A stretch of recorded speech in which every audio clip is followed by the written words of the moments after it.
लोकांमध्ये त्यांचा स्वभाव गुणधर्म हा अगदी उत्तम असतो, तो म्हणजे इतरांचा मानसिक छळ करणे.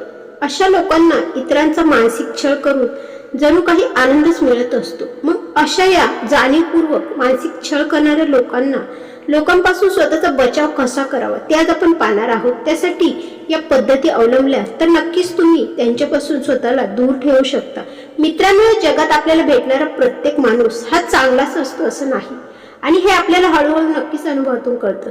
काही लोक मुद्दामच त्रास देतात, जाणीवपूर्वक आपल्याला त्रास देतात, आपला अपमान करतात, मानसिक छळ करतात, वाईट टोमणे मारणे, मागून बोलणे, अडचणीत आणणे आणि आपली किंमत कमी करण्याचा देखील ते प्रयत्न करतात. याने अशा अनेक मार्गांनी ते आपला छळ करत असतील तर आपली बाजू थोडी कमकुवत असल्याने आपण त्याकडे दुर्लक्ष करतो, सहनही करतो, शांत राहतो. पण हा सततचा छळ हळूहळू मनाला पोखरायलाही लागतो. याने आपला आत्मविश्वास कमी होतो. आपण यामुळे काय करतो, विचार करून खंगायला लागतो, काम करण्याचा उत्साह राहत नाही. मग प्रश्न पडतो की आपणच का नेहमी समजून घ्यायचं, आपणच का नेहमी गप्प बसायचं. छळ करणाऱ्यांना धडा शिकवणं देखील गरजेचं आहे की नाही?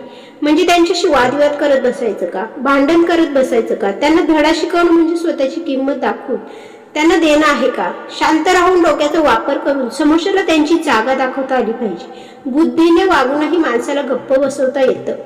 चला तर मग आज आपण अशाच काही गोष्टी पाहणार आहोत की जाणीवपूर्वक जी लोक छळ करतात त्या लोकांशी न भांडता, गोंधळ न घालता, स्वतःचा आत्मसन्मान जपून, स्वतःला त्रास होऊ न देता त्यांना धडा शिकवायचा आहे. सर्वात प्रथम आपली जी किंमत आहे ना ती आपल्या कृतीतून त्यांना दाखवायची, शब्दातून कधीच नाही दाखवू शकत आपण. काही लोक स्वतःला खूप शहाणे समजतात, त्यांना आपल्या पैशाचा, आपल्या पॉवरचा खूप गर्व असतो, त्यामुळे ते आपल्याला कमीही लेखतात.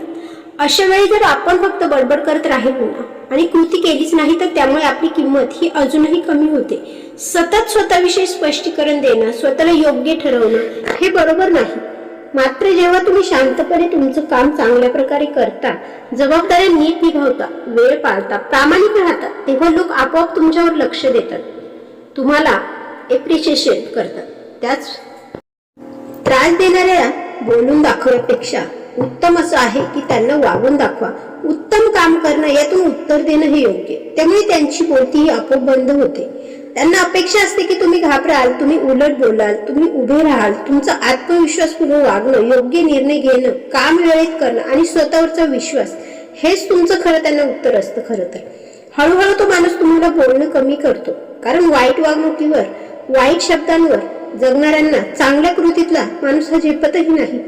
कृतीतून स्वतःच वाढवून दाखवलेलं मूल्य हा त्यांना सर्वात प्रभावी असा धडा असतो. समोरच्याच्या खेळीला लगेच प्रतिक्रिया देणं हे टाळलं पाहिजे. छळ करणारी लोक मुद्दाम अशी परिस्थिती निर्माण करतात की आपण लगेच चिडून प्रतिक्रिया द्यावी. ते मुद्दाम वाईट बोलतात, चितावणी देतात आणि आपली मनस्थिती मात्र भंग करायचा प्रयत्न करतात. यातून आपण जर लगेच बोललो, चिडलो, उत्तर दिलं तर त्यांचा हेतू मात्र साध्य होतो. हे अजून तुम्हाला कात्रीत पकडतात. म्हणून थोडं थांबा, लगेच उत्तर देणं गरजेचं नसतं. 2 मिनिटं शांतही राहा, विचार करा आणि मग ठरवा की बोलायचं की नाही. अनेक वेळा काय होतं, बोलणंच भारी उत्तर ठरतं, कारण प्रतिक्रिया न मिळाल्यामुळे काय होतं, छळ करणारा गोंधळतो. त्याला वाटतं आपण केलेलं सगळं वाया गेलं की काय, याला तर काहीच फरक पडत नाही, याच्यावर काहीच परिणाम झाला नाही. हळूहळू त्याची नाती, खेळी ही फसतात. तुमचा संयम त्याला थकवतो. शांतपणे प्रतिक्रिया टाळणं म्हणजे पळ काढणं नाही, तर बुद्धीने लढणं आहे. तुमच्यावर परिणाम होत नाही हे त्याला वारंवार दिसू द्या. छळ करणाऱ्याला सगळ्यात जास्त आनंद हा कशात मिळतो, तर तुमच्या दुःखण्यात. तुम्ही उदास, गोंधळलेले, अस्वस्थ, सतत टेन्शन मध्ये दिसला की त्याला असुरी आनंद आणि समाधान मिळतं. म्हणून शक्य तितका तुमचा चेहरा हसरा, आनंदी आणि स्थिर ठेवा. मनात दुःख असलं तरी बाहेरून ते दाखवणं गरजेचं नाही. तुमचं हसणं, कामात रमणं, इतरांशी नीट वागणं हे सगळं त्याला अस्वस्थ करतं. त्याला वाटत असतं याला त्रास देऊन याचा जीव नकोसा करतो. पण तुमच्या आनंदी राहण्यामुळे सगळ्यांशी मिळून मिसळून राहण्यापेक्षा तसं होत नाही. हळूहळू तुम्हाला त्रास देण्याची त्याची हिंमत ही कमी होते, कारण त्याला हवा असलेला परिणामच मिळत नाही ना. मग तो तुमच्या पाठीमागे लागून सोडून देतो. तुमच्यावर हवा तसा परिणाम न दिसणं हेच तर त्याच्यासाठी मोठं अपयश ठरतं. छळ करणाऱ्याला तुमच्या यशापासून दूर ठेवा. तुमचं यश हेच अनेक वेळा छळाचं कारण असतं. तुमची प्रगती, तुमचं कौतुक, तुमचं पुढे जाणं काही लोकांना सहनच होत नाही. त्यांचा आतून प्रचंड जळफळाट होत असतो, म्हणून ते मुद्दाम काही ना काही खोड काढून तुम्हाला त्रास तरी देतात किंवा तुम्हाला अडचणीत तरी आणतात. अशा लोकांपासून तुमचे पुढचे प्लॅन जे काही आहेत ते स्वप्न हे पूर्ण प्रयत्न करून ते दूर ठेवा. प्रत्येक गोष्ट सांगायची गरज नसते. तुमचं यश हे हळूहळू वाढू द्या ना. तुम्ही प्रयत्न करत राहा. जेव्हा तुमचं यश अचानक त्यांच्या समोर येतं तेव्हा मात्र छळ करणाऱ्याला मोठा धक्का बसतो, कारण त्याने कमी लेखलेला माणूस आता पुढे गेलेला असतो. हे यश त्याच्यासाठी सर्वात मोठा धक्का असतो. तुम्ही न बोलता केवळ तुमच्या मेहनतीच्या जोरावर त्याला जोरदार चपराक दिलेली असते.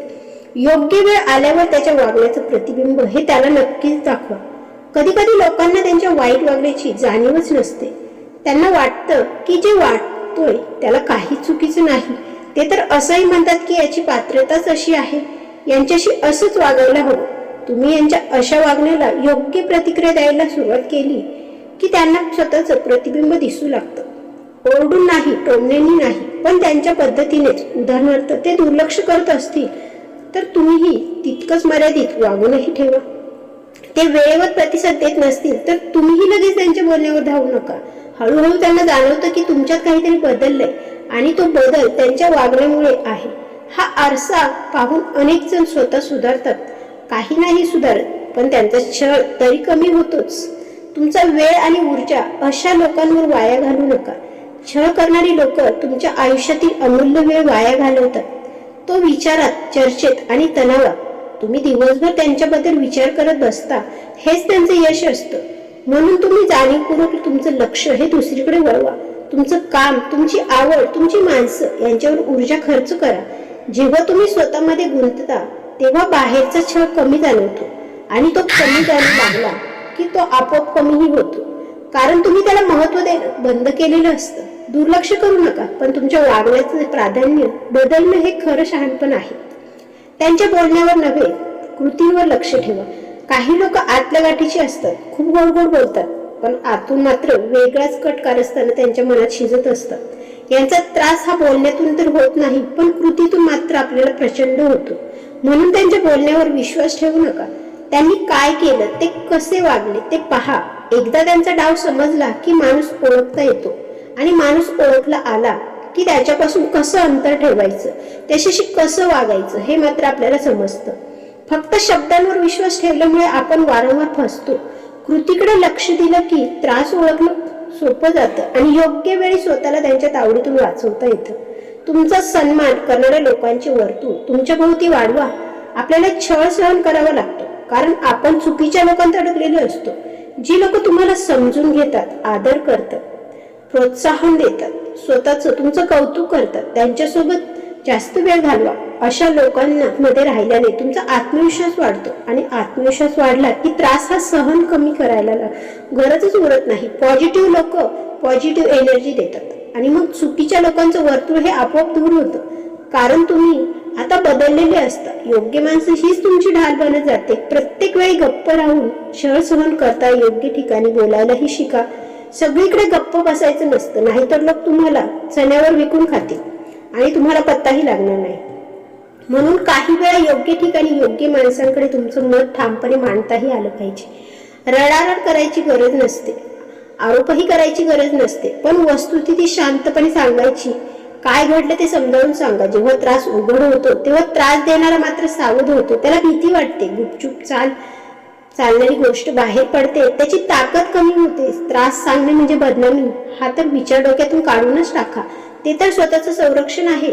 स्वतःला बळकट करणे त्याचा सर्वात मोठा धडा आहे. शेवटी एकच सत्य आहे, तुम्ही जितके मजबूत तितका तुम्हाला त्रास हा कमी होतो. मानसिकदृष्ट्या, भावनिकदृष्ट्या स्वतःला मजबूत करा. स्वतःवर प्रेम करा, स्वतःची काळजी घ्या, स्वतःला दोष देणं बंद करा. जेव्हा तुम्ही आतून मजबूत होता तेव्हा बाहेरचं काहीच तुम्हाला हलवू शकत नाही. तुमचा आत्मविश्वास, तुमचं बळकट होणं हाच त्यांच्यासाठी सर्वात मोठा कायमचा धडा असतो. मित्रांनो, तुमचा जाणीवपूर्वक छळ करणारी लोक तुम्हाला कमकुवत समजत असतात, म्हणूनच ते तुम्हाला त्रास देत असतात.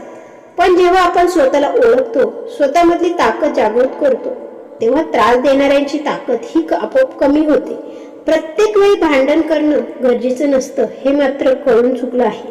प्रत्येक वेळी गप्प बसणं योग्य नसतं, हेही तितकं सत्य आहे. योग्य वेळी शांत आणि ठाम आणि शहाणं वागणं हेच खरं त्यांना उत्तर असतं. तुमचं वागणं, तुमची स्थिरता, तुमचा आत्मसन्मान हेच तुमचं संरक्षण आहे. बऱ्याच वेळा शब्दांपेक्षा कृती प्रभावी ठरते. वेळ करणाऱ्याला धडा शिकवलाय असेल तर स्वतःला बळकट करा. तुमचा वेळ, ऊर्जा स्वतःचा आयुष्यावर खर्च करा. योग्य लोकांसोबत राहा, चुकीच्या लोकांना दूर ठेवा. जेव्हा तुम्ही स्वतःसाठी उभे राहता ना, तेव्हाच तुमचा त्रास हा कायमचा थांबतो. मित्रांनो, आपल्या स्वतःसाठी जगणं म्हणजे स्वार्थीपणा नाही.